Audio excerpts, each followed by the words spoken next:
kapuso, halos wala ng epekto sa bansa yung trough o extension ng low pressure area na nasa loob ng Philippine Area of Responsibility. Pero hindi ho ibig sabihin yan ay wala ng mga pag-ulan.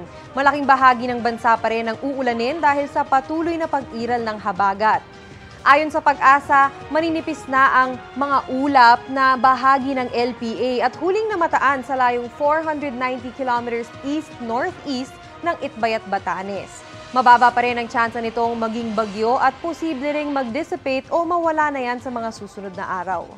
Pero mag-ingat pa rin mga kapuso dahil ang habagat at localized thunderstorms naman ang magpapaulan sa malaking bahagi ng bansa. Base sa datos ng Metro Weather, wala gaanong ulan sa Luzon bukas ng umaga maliban lang sa Mimaropa. Pero pagsapit ng hapon, may mga pag-ulan na rin sa Central at Northern Luzon.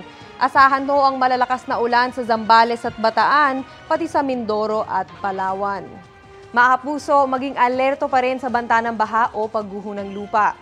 Dito naman sa Metro Manila, sa hapon at gabi rin mataas ang tsansa ng ulan sa maraming lugar. Kaya sa mga maglalabaho, agahan na ang pagsasampay at kung lalabas naman ng bahay, ay huwag pa rin kalimutang magdala ng payong. Malawakan naman ang pag-ulan sa Visayas. May mga heavy to intense rains ho na dapat asahan sa Panay Island, Negros Provinces, pati sa Samar at Leyte Provinces. Sa mga kapuso naman natin sa Mindanao, maagang uulanin ang ilang bahagi ng Zamboanga Peninsula. Magtutuloy-tuloy yan hanggang sa hapon at halos buong Mindanao na ang uulanin. Posible ang matitinding ulan sa Northern Mindanao at Caraga. Ilang araw na pong maulan sa malaking bahagi ng Mindanao kaya magdoble ingat pa rin sa tsansa ng flash floods o landslide. At yan muna ang latest sa lagay ng panahon. Ako po si Maureen Shrivers para sa GMA Integrated News Weather Center. Kami ang inyong maasahan anuman ang panahon.